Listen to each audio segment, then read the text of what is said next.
chose à savoir sur la présence de l'armée rwandaise dans l'est de la RDC. Une fois présente dans un territoire ou une localité conquise, après avoir chassé, massacré et pillé les populations locales, elle répertorie tous les gisements de minerais s'y trouvant. 2.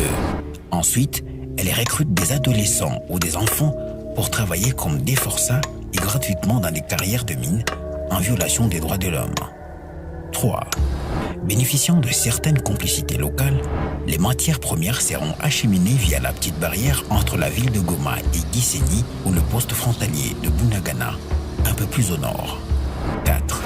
Avec son réseau de raffineries, les matières premières extraites illégalement en RDC, parmi lesquelles l'étain, les tungstènes, le tantal, le coltan et surtout l'or, y sont transformés puis exportés vers les grandes multinationales européennes, américaines ou asiatiques pour la fabrication de plusieurs appareils électriques.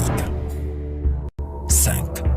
En 2022, Kigali a exporté pour 683 millions de dollars américains des minéraux entre janvier et novembre, en hausse de 52% par rapport à la même période en 2021.